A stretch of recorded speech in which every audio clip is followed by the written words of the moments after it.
Hello there, guys. I hope this is working out. Thank you for doing this again with me as I have to be out these couple of days.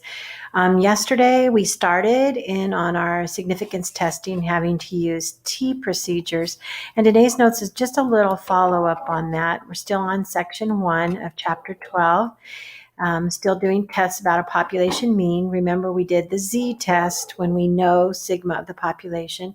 And then yesterday we started learning what do you do when you don't know, which is more likely, the sigma of the population, the standard deviation of the population. So you got to use your sample mean to estimate, leading us to T procedures. Okay. So I want to show you today how to take what we've just done, and you've just now practiced a problem on the warm-up and hopefully recalled. But I want to take a chance here to run through the calculator steps for it. I just realized that's kind of interesting. The calculator flipped backwards. I'll have to fix that.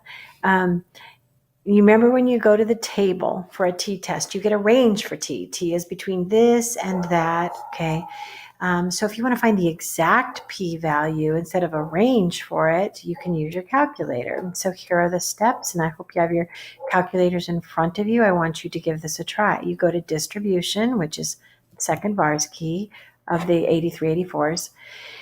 Option 5 will be TCDF, the T procedure cumulative distribution function that we've looked at before. Now, if you're doing a left tail test, a less than or equal to test, then you're going to just put some big number, and negative 10 is fine because that 10 standard deviations away from the mean is quite far away. You could put 1,000 there, whatever, but you're going from the negative direction far, far away to your T value. Then you need to enter your DF, your degrees of freedom for that. And then this is just the little sketch, where you've got your T value down there, a left tail. Now, right tail is the same idea, but instead, you're going from that T value to infinity. And so to represent infinity, we're going to put 10 as a very high, big number. Again, put in your DF, and you get the p-value actually that is going to be for those values. So I just put the negative 10 and the 10 serve as infinity, as 10 is pretty far away from the mean. A lot of standard deviations to be away. Okay, so that will give you your area under the curve there between t and infinity. Okay, let me hide this. Sorry about that. For a two-tailed test, do either of the above and then multiply it by, 2, because you'll have values in either. So for the not equal to tests, you'll need to do this probability and then times it by 2. Okay, so let me give you an example. Here, t is negative 1.35, and you have a sample size of 10, so your DF is 9. If you're running a left-tailed test for your alternative hypothesis, this is how it would be entered. TCDF, and then you go negative 10 to negative 1.35 to your negative T value on that end, and then your DF. So I hope you're putting these in to just see if you get the same values that I do. You should have gotten 0.10499 exactly. Just double check to make sure that's what you're getting. Okay. Now, if you compare this to the table, go to your table, you would have had that t being negative 1.35 is between 1.1 and 1.383, and the p-values for those are 0.10 to 0.15. So you can see that we now have a p-value with our t distribution up there. 10.10499 is in between those two spots. Okay.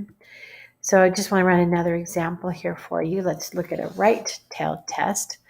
Okay, same thing, but now we're going to the right. So our t is 2.34, and we're going all the way to infinity from that t with our DF of 14, and we should get 0.0173. Check it in your calculator. Make sure you're finding those places to go. If you compare this to your table, which you should also have in front of you right now, you can look this up and see where does 2.34 go for DF of 14, and that would be right there between 2.264 and 2.624. And then the p-values that would follow up as you go up to those would be 0.01 and 0.02. And guess what? Our exact p-value is between those two. Okay, so the table gets us a range for our probability, whereas the calculator now can get us the exact value. Okay, not to beat the horse, but I just want you to try another one real quickly, and then you can pause this video and see if you've got it. Here's your t-value. Okay, and now you're going to run a two-tailed test just to make sure we understand that. Degree of freedom is 19. So find your one of the tails. I don't care, just one of the tails. So go to the positive side and say you're going to go from 1.76 to infinity. And then just remember when you get that back out of your calculator that you'll need to times it by 2 and you'll get 0.094. Okay, if you compare that to the table, you will see that our t-value of 176 falls between those two numbers for a DF of 19, as I showed you yesterday how to find.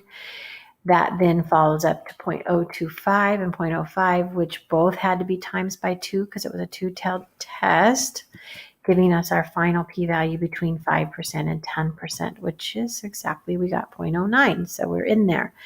So that was great. One last thing with your calculators.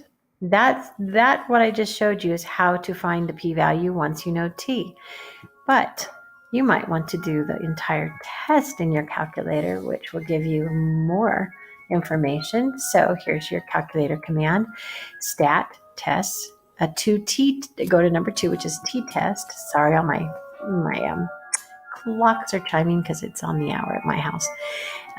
You'll input either data or the stats directly. We've done this before with the other tests, so it's just like before. But now here's what you have to do. Your mu sub 0 is 0, or whatever it is in the problem, okay? Whatever your null hypothesis is, that's what goes there.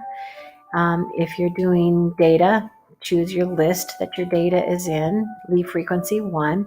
Then you will choose whether you're doing a two-tailed or a one-tailed test and hit calculate. And what's sweet is this will give you the t and the p-value. No need to times by 2. If you told it to do a two-tailed test here, it will automatically do that. Oops, let me go back to that for you. All right, so today was just showing you a little bit of how to use the calculator to assist you. And now you're going to be handed by the sub, hopefully Mr. Tyson, a worksheet to do on paired t's. It's about comparing the express lanes to a regular lane.